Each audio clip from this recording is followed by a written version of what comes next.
wasallam. Kemudian wama dinuka, dan apa agama, tentu jawabannya adalah al-Islam. Dan kita sudah membahas tentang Allah, man rabbuka, dimulai dari rububiyahnya, bahwasanya kita harus mengetahui Allah itu sebagai Rabb. Nah, Rabb itu kalau terjemahan Indonesianya ya cuma Tuhan gitu toh. Tapi dalam bahasa Arab Rabb itu maknanya luas, yang menciptakan, yang mematikan, yang melihara, yang mencukupi, yang menjaga, yang mengatur, yang menata.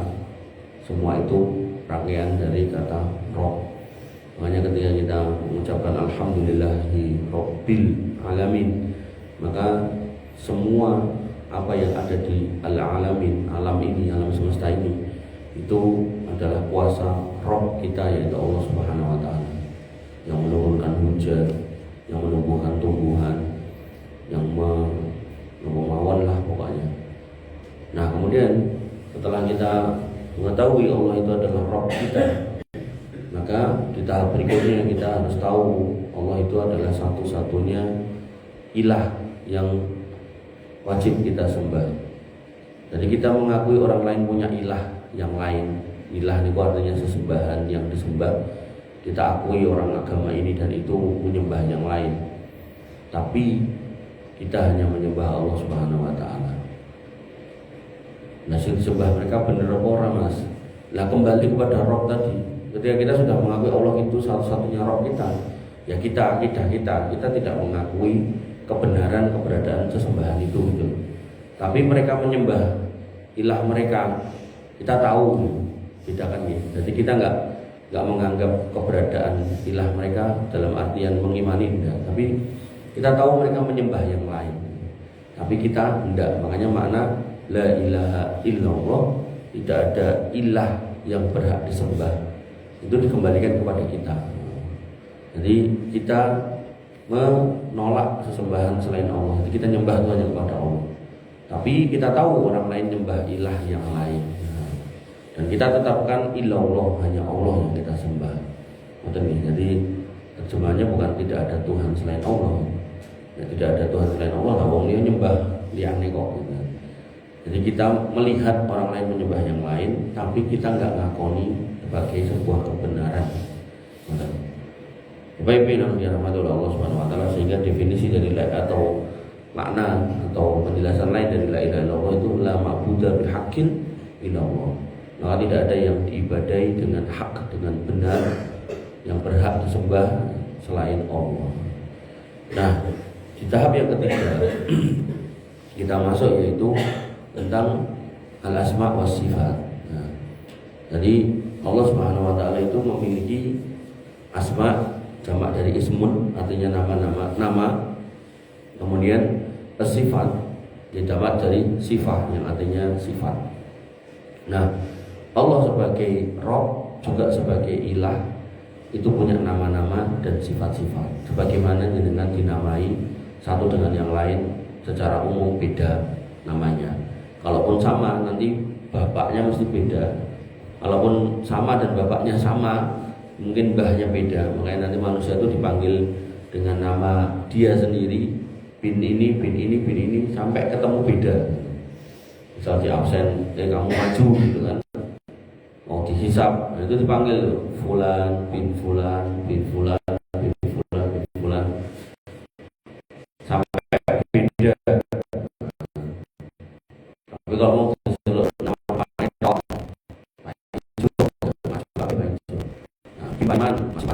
bin Barman, itu lagi ada beberapa yang sama. Bin Sinten meleh sampai akhirnya beda. Nah, orang itulah yang maju. Makanya Bapak Ibu dirahmati Allah, nama manusia punya nama, sifat manusia juga punya sifat, macam-macam sifatnya ini. Ada yang pemarah, ada yang orangnya baik, ada yang pelit gitu kan. Nah, Allah Subhanahu wa Ta'ala juga punya sifat-sifat itu. Nah, kenapa kita wajib kenal? Atau kenapa kita wajib belajar ini? Ya agar kita tahu, karena nanti ada orang-orang yang lancang memberikan nama Allah Subhanahu wa Ta'ala dengan tidak semestinya. Makanya di pelajaran yang paling pertama disebutkan, atau saya sebutkan sebuah ayat, Allah berfirman, innani anallah la ilaha illa ana. Sesungguhnya aku itu Allah. Makanya kenapa kita menyebut Allah itu dengan Allah? Ya karena Allah yang meminta. Ketika ada seorang manusia dikasih nama orang tuanya Joko, panjenengan celuk Bambang, ya wegah gitu. Bang Bambang Ramimo, jadi kan nesu. Kok tak celuk Ramimo? Jadi ya malah nesu no. Emang jenengku sapa? Aku jenengku Joko. Celukan kok celuk Bambang iki nemu kok ngendi celukan Bambang. Nah, makanya ketika manusia saja enggak mau dipanggil dengan bukan namanya, maka Allah ketika sudah menyatakan aku itu Allah, otomatis kalau dipanggil dengan yang bukan namanya, ya enggak mau. Karena apa? Karena nanti jangan nggak hati-hati di sini. Itu nanti nek ning Indonesia niku enten wong kreatif gawe nopo? Salam Nusantara. Assalamualaikum, salam sejahtera, terus salam kebajikan, Om Swastiastu, Namo Buddhaya. Assalamualaikum ini jelas punya kita. Salam kebajikan ini punya orang ya Konghucu. Kemudian salam sejahtera ini punya orang Nasrani, yo Kristen, yo Katolik. Nah kemudian ini Om Swastiastu ini yang budaya yang bahaya. Di sini artinya ya, semoga keselamatan datang dari Sang Hyang Widi. Nah yang nomor 2 dan 3 ini kita secara akidah itu enggak bahaya, tapi secara apa ya istilahnya, secara keagamaan ini keliru karena kita tasabuh bil kufar, ngikuti wong kafir gitu. Nah yang keempat ini akidah bahaya. Kenapa? Artinya semoga keselamatan datang dari Sang Hyang Widi. Nah Sang Hyang Widi itu siapa kan itu? Ketika kita sebagai seorang muslim ya keselamatan itu datangnya dari Allah. Makanya assalamualaikum warahmatullahi wabarakatuh. Salam keselamatan buat kalian dan keberkahan untuk kalian datangnya dari Allah, bukan dari Sang Hyang Widi. Nah, nama budaya terpujilah nama-nama Buddha. Nah, Buddha ini siapa? Nah, sehingga ketika kita ngomongkan akidah, ya, maka kita perlu untuk mengenal asma wa sifat Allah agar kita itu enggak sembarangan itu menyebut. Makanya nanti orang ahli kitab pun mereka menyebut Tuhannya pun berbeda-beda. Nanti ada yang menyebutnya dengan Allah, ada yang menyebutnya dengan Bapa, ada yang menyebutnya dengan Allah Bapa, nanti ada yang menyebutnya sebagai Yahweh, nanti ada yang menyebutnya sebagai Yehova.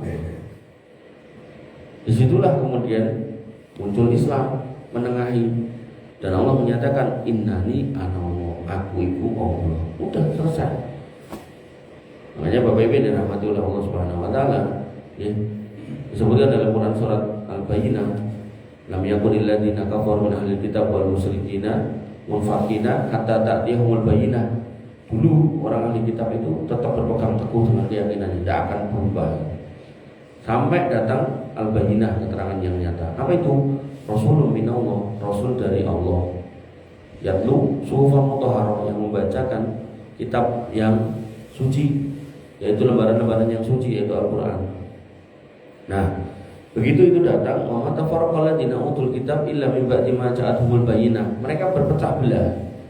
Kenapa kok pecah belah? Karena satu mengambil kebenaran, satu enggak. Pada bahasanya ada 5 atau 10 orang pemangku. Lalu dari 5 atau 10 orang, 2-nya ngaji, kenal hidayah. Yang 2 enggak mau lagi mabuk, enggak mau lagi ngumpulin kancane pemabuk. Niku kira-kira sisone bakal diem aja atau komentar. Umumnya pasti komentar. Kok kowe saiki ora kaya mbiyen to? Kowe saiki kok kemaki to? Biasane nongkrong ning kene mendem bareng, saiki moh. Niku sing tukang mabuke, dia merasa bener dan dia akan menyalahkan yang mengikuti hidayah. Deloken kowe wong loro iki wong 7 lho, wong 8 lho. Kami mayoritas, kamu minoritas.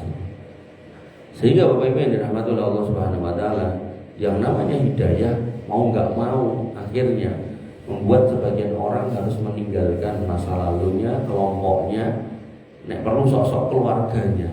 Ketika memang gitu, sudah tidak sesuai dengan kebenaran. Nah, kebenaran diambil dari mana? Dari Quran dan Sunnah. Didapatkan di mana?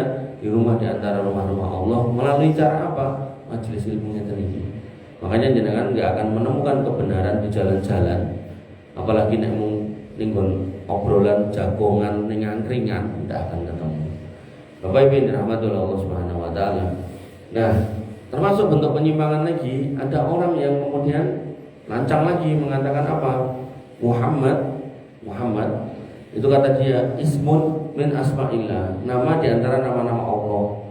Sehingga kalau kamu mau meminta, kata dia, maka kamu boleh menyebut ya Muhammad, saya minta ini, minta ini, minta ini. Nah, maka kembali kepada kebenarannya, benar nggak itu? Nah, kita timbang pakai apa? Pakai ayat, pakai hadis. Faktanya tidak ada satu ayat pun yang menyatakan itu. Yang ada justru ayat yang menyatakan Muhammadur Rasulullah. Walladzina amanu asyidda'u walladzina ma'ahu asyidda'u 'alal kufar ruhama'u bainahum. Bahasanya orang yang membersamai Muhammad itu punya ketegasan kepada orang-orang yang menyimpang dari kalangan orang-orang yang tidak beriman dan punya rasa kasih sayang pada orang yang beriman. Ini menunjukkan bahwasanya Allah menyebut Muhammad itu bukan Allah tapi Rasulullah. Nah, kok dia malah ngomong ngono, nah itu padahal dosen tafsir gitu kan. Terus doktor gitu kan. Nah, maka Bapak Ibu yang dirahmati oleh Allah, hari ini banyak orang yang pinter ngomong, pinter ngotak-atik bolak-balik kalimat, bersilat lidah, bermanuver dalam menyampaikan agama, tapi hakikatnya kosong. Padahal agama itu sudah jelas, iki ayate, iki hadise. Disampaikan ayatnya, sampaikan hadisnya selesai. Tapi dia malah gawe-gawe seolah-olah itu baik. Padahal sesuatu yang baru, yang tidak ada jeluntrungannya, tidak ada landasannya, tidak ada pendahulunya, tidak ada yang mengatakan dari zaman Nabi dan para sahabat, maka itu menjadi muhdas, sesuatu yang baru. Wa kullu muhdatsatin bid'ah, dan setiap yang baru itu namanya, nah istilah agama ini bid'ah, nah istilah bahasa Indonesia nih modifikasi. Modifikasi kalau itu urusan dunia silakan. Dengan tuku motor peletok dengan modifikasi dari Harley ya silakan gitu. Tapi ketika itu konteksnya agama, wa kullu bid'atin dolalah, semua modifikasi itu sesat gitu. Makanya jenengan harus hati-hati sama orang yang pintar ngomong. Pintar ngomong silakan, tapi dalilin mana harus ditunjukkan, apalagi ngomongkan akidah. Ya.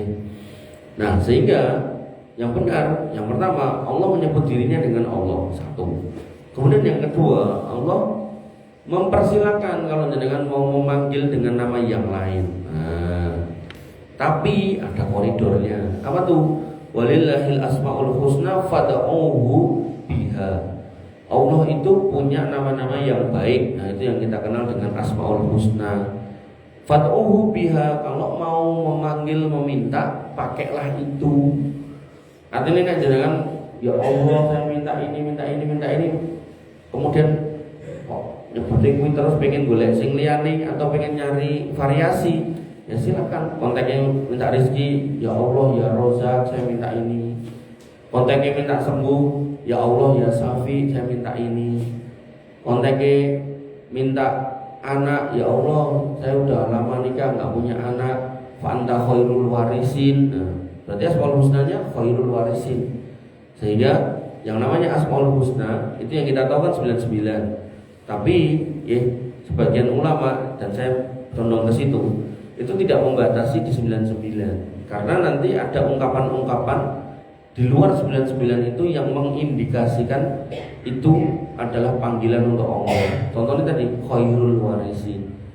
Nanti ada juga Nabi sering bersumpah walladzi nafsi biyadihi, demi yang menggenggam nyawa Muhammad, itu juga bisa dijadikan kalimat untuk menyebut Allah Subhanahu wa taala.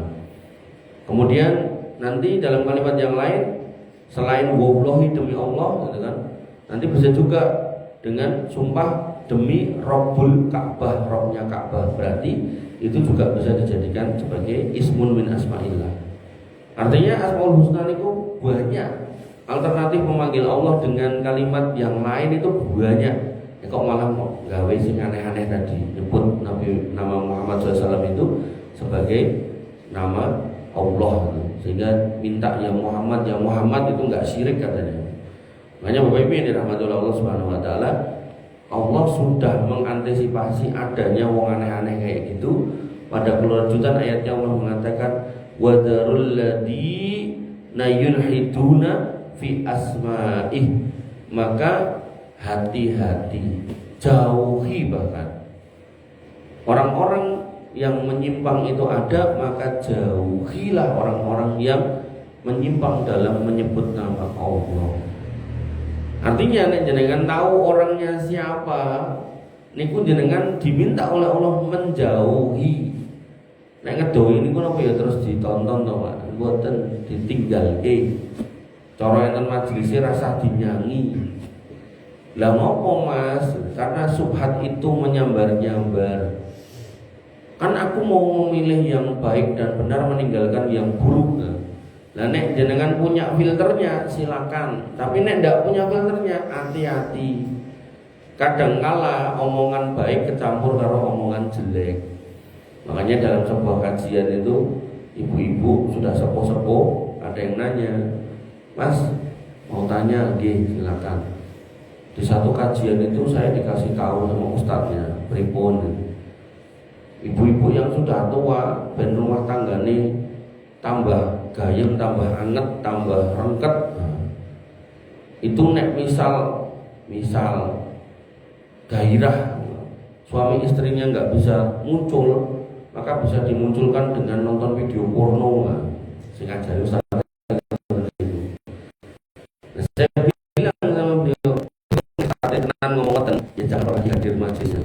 Karena itu jelas ajaran salah dan dia menyampaikannya dengan seolah-olah itu benar.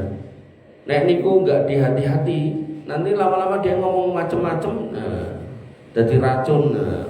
Makanya subhat itu menyambar-nyambar. Menyambar-nyambar koyo niku kebakaran. Terus kena kebakaran, harusnya kan kita menjauh, yang mendekat hanya yang punya alat atau yang punya ilmu untuk memadamkan gitu toh. Yang umumnya kita malah mendekat. Akhirnya napa? Enek sing kepletikan, loro, barang mulih enten sing kobong. Makanya ketika dikatakan itu subhat, apalagi subhat di bidang akidah, maka seorang muslim harus menjauh. Dan Allah mengatakan wadaril ladina yulhiduna fi asma'i, jauhi. Ini nyuruh jauhi Allah, bukan saya. Bapak Ibu yang dirahmati oleh Allah Subhanahu wa taala. Nah, kaidahnya dalam memahami nama dan sifat-sifat Allah, kaidah utamanya itu Quran surat Asy-Syura ayat 11. Bahwasanya Allah itu memiliki sifat dan nama laisa kamitslihi syai'un wa huwas samiul basir. Allah itu tidak serupa dengan makhluknya. Jadi kalau kita punya tangan yang teniki, punya muka yang teniki, punya kaki segala macam, maka Allah tidak seperti itu. Tapi kemudian Allah menyebut wa huwas samiul basir. Allah ya Maha mendengar, ya Maha melihat. Nah, Maha mendengar dan melihat, mendengar dan melihat itu kan juga kita juga bisa mendengar dan melihat. Tapi sami'nya Allah dan basirnya Allah berbeda dengan kita. Kembali ke potongan depannya, laisa kamitslihi, tidak sama gitu. Artinya gini, Allah mendengar ya, Allah melihat ya, kita mendengar ya, kita melihat ya. Mendengar dan melihatnya kita dan Allah beda. Makanya nanti kalau dengan baca ayat disebutkan ya tullah fawqa aidikum, Allah itu punya tangan dan tangan Allah di atas tangan-tangan kita. Ulama ahlu sunnah bersepakat Allah punya tangan, tangannya nggak kayak kita. Nanti Allah juga punya wajah. Allah berfirman kullu man 'alaiha fan, semuanya itu akan musnah. Wa yabqa wajhu rabbika dzil jalali wal ikram, dan yang tersisa adalah wajah Rabbmu yang memiliki kemuliaan dan keagungan dan ketinggian. Makanya Bapak Ibu yang dirahmati oleh Allah Subhanahu wa taala, nggih, laisa kamitslihi syai'un wa huwas samiul basir, ini nanti menjadi ilmu dasar ketika jenengan nonton TV, nonton medsos atau ngobrol sama orang, tiba-tiba dia ngomong, "Mas, aku duwe Tuhan." Tuhanmu kaya apa? Ki. Jenengan delok, iki rupane kaya tanggaku, berarti duduk. Udah. Nanti ada orang yang nyembah sesembahannya, aku nyembah kae di delok. Unyono gitu, berarti duduk. Nanti ada yang nyembah lagi gaya kuilek, tikusno, ulono, berarti duduk. Nanti ada yang nek Tuhanku rada ganteng, kaya apa delok. Irunge kok motone ya menungso. bentuknya menungso, berarti duduk. Paham betul? Niki ilmu dasar loh nih. Karena nanti ada orang yang nongol di akhir zaman, yang namanya Dajjal itu, dia bisa melakukan apa yang menjadi perbuatan dari Allah Subhanahu Wa Taala, mematikan, menghidupkan, mendatangkan hujan, menghentikan hujan, menumbuhkan tanaman, mengeringkan danau, kemudian mengeluarkan perbendaharaan perut bumi, emas perak ditokke bisa. Tapi nek jenengan jeli di sini, loh, kok tangannya kayak tanganku, sikilnya kayak sikilku gitu. Berarti duduk. Kenapa dia bisa? Lah Allah izinkan. Makanya ada Al-Masih Isa bin Maryam. Nah, itu juga bisa. Semua atas izin Allah. Jadi jenengan jangan melihat kesaktiannya, tapi lihatlah sifat dasarnya. Nek dia sama kita, betul berarti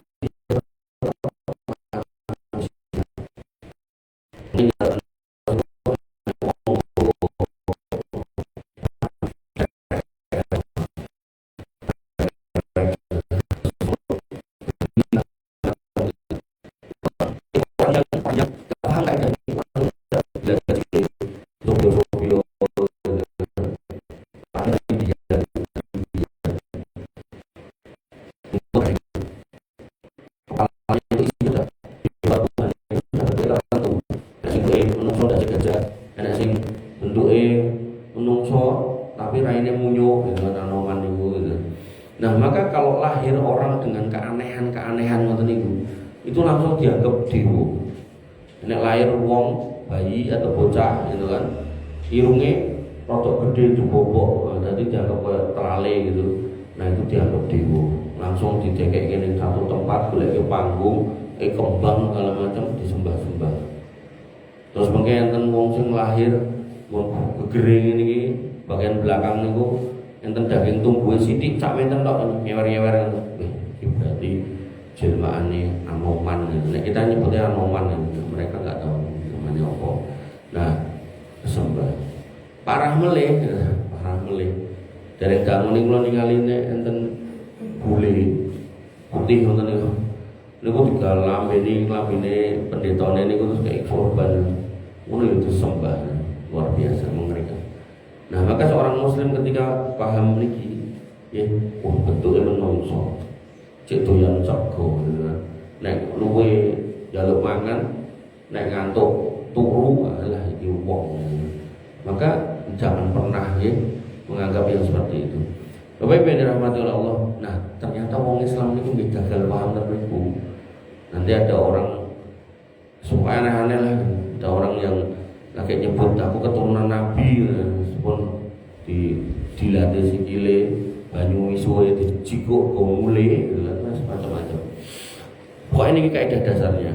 Nah, kemudian kalau dikontekkan sekarang ini, surah, apa kata Allah? Apa kata Nabi SAW? Nabi SAW bersabda, kalau Allah Azza wa Jalla, Allah berfirman, berarti ini hadis qudsi, yu'dini ibnu Adam, telah menyakiti aku anak manusia itu. Kenapa? Ya subbud dahra wa annad dahru. Mereka dengan lisannya menghina masa, sedangkan aku itu yang membuat masa. Nanti ulama khilaf ad-dahru ini masuk Asmaul Husna apa enggak? Jadi 99 itu salah satunya enggak ada, ad-dahru enggak ada. Nah, di hadis itu Allah menyebut wa annad dahru, dan aku adalah masa itu, yang membuat masa itu. Nah, ulama khilaf ad-dahru itu masuk Asmaul Husna apa enggak gitu kan. Nah, ala kulli hal, maka Allah menyatakan di situ bahwasanya mereka menghina masa dan akulah yang membuat masa. Menghina masa ini pripun maksudnya? Mengatakan naik bulan Muharram bulan siang. Padahal ya, dalam Islam ya, gak ada hari, tanggal, bulan, tahun, pasaran, weton yang siang, tidak ada. Semua hari, tanggal, bulan, tahun, pasaran, weton, semuanya baik. Di antara yang baik ada yang terbaik, ya. Misal dari seminggu itu baik semua. Di antara yang baik ada yang terbaik Jumat, yes. Ada yang terbaik Senin kali Kamis, oke. Makanya nanti Nabi mengatakan orang-orang yang meninggal di malam Jumat atau hari Jumat akan selamat dari fitnah kubur, nggak akan ditanyai mungkar nakir, nggak akan kena adab kubur. Berarti Jumat itu hari terbaik. Nasi sore hari baik. Sama dengan anak. Anak niku kata Nabi SAW, kullu mauludin yuladu ala fitrah. Semua anak itu dilahirkan dalam kondisi baik, fitrah. Fa abawahu yuhawidanihi au yunasiranihi au yumajisanihi. Nah, orang tuanya lah yang merubahnya jadi Yahudi, Nasrani atau Majusi. Nah, yang lain Nabi mengatakan bahwasanya al-mar'u orang yang merubah anak itu adalah temannya. Makanya anak itu nggih dalam nek niki menapa sumbu X sumbu Y matematika niku. Anak itu adalah hasil dari perbuatan bapaknya, dalam arti pendidikan bapaknya. Dia jadi apa itu bapaknya ini yang bertanggung jawab. Nah, karena sudah gede, dia keluar dari rumah, dia juga ketemu dengan temannya. Nah, ini sumbu X, ini sumbu Y. Maka hasil dari anak sekarang itu seperti apa? Itu namanya vektor. Ini sumbu R-nya ini. Nah, sehingga ketika jenengan mungkin sebagai orang tua wis ngarahke, wis nyekolahke yang baik, tapi kok dia bergaul dengan yang gak baik, ya ketemunya tetap gak baik. Makanya Bapak Ibu yang dirahmati oleh Allah Subhanahu wa taala, ya, kembali ke situ tadi. Seorang muslim dikatakan, bahkan seorang manusia itu dikatakan oleh Allah Subhanahu wa taala, mereka sudah menyakiti aku bukan secara fisik, tapi secara lisan dengan mengatakan ada hari sial, ada bulan sial. Sehingga jenengan nek niteni gitu. Sadurunge sura akeh wong hajatan. Mungkin pas sura sepi, bar sura enten melih gitu kan. Karena keyakinan nek duwe hajatan atau menikah di bulan sura itu mendatangkan kesialan. Nah, faktanya, saya ngomongin faktanya. Faktanya orang banyak menikah sebelum sura dan setelah sura, pas sura enggak ada, tapi faktanya perceraian tetap banyak. Pertanyaannya, sing do cerai kuwi kira-kira sing salah wonge apa tanggale? Kan tentu wonge gitu. Artinya ketika kita mau mengkoreksi, kita itu sebenarnya pernah ada di masa-masa yang sangat salah dalam akidah, yaitu apa? Menghina Allah Subhanahu wa taala dengan mengatakan itu tanggal atau bulan yang jelek. Bahkan mungkin alhamdulillah sebagian kita ada yang dulu melakukan tidak menikah di bulan suro dengan keyakinan itu, nah, itu tambah salah gitu. Maka ya harus bertobat karena itu dosa besar. Karena itu dosa level akidah. Jadi dosa ini nek durung kene iku sik dhewe niku akidah. Nah, salah satunya ngoten niku. Nah, terus di bawahnya itu adalah penyimpangan dari sisi sunnah, yaitu melanggar dengan melakukan bid'ah tadi, modifikasi agama.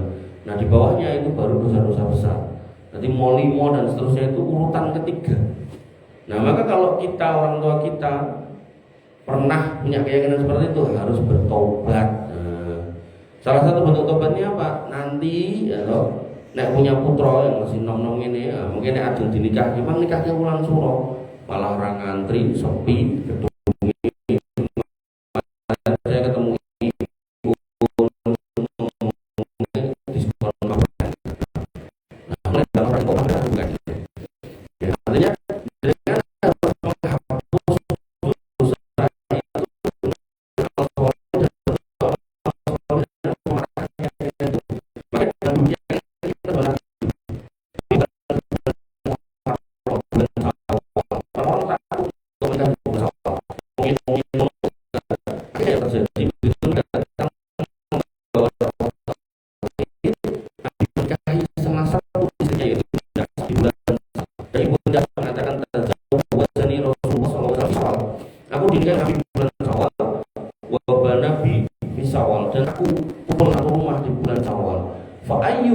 Rasulullah Shallallahu Alaihi Wasallam, maka istri mana di antara istri-istri beliau ini yang dinikahi di bulan Syawal? Nek ora aku loh, membanggakan.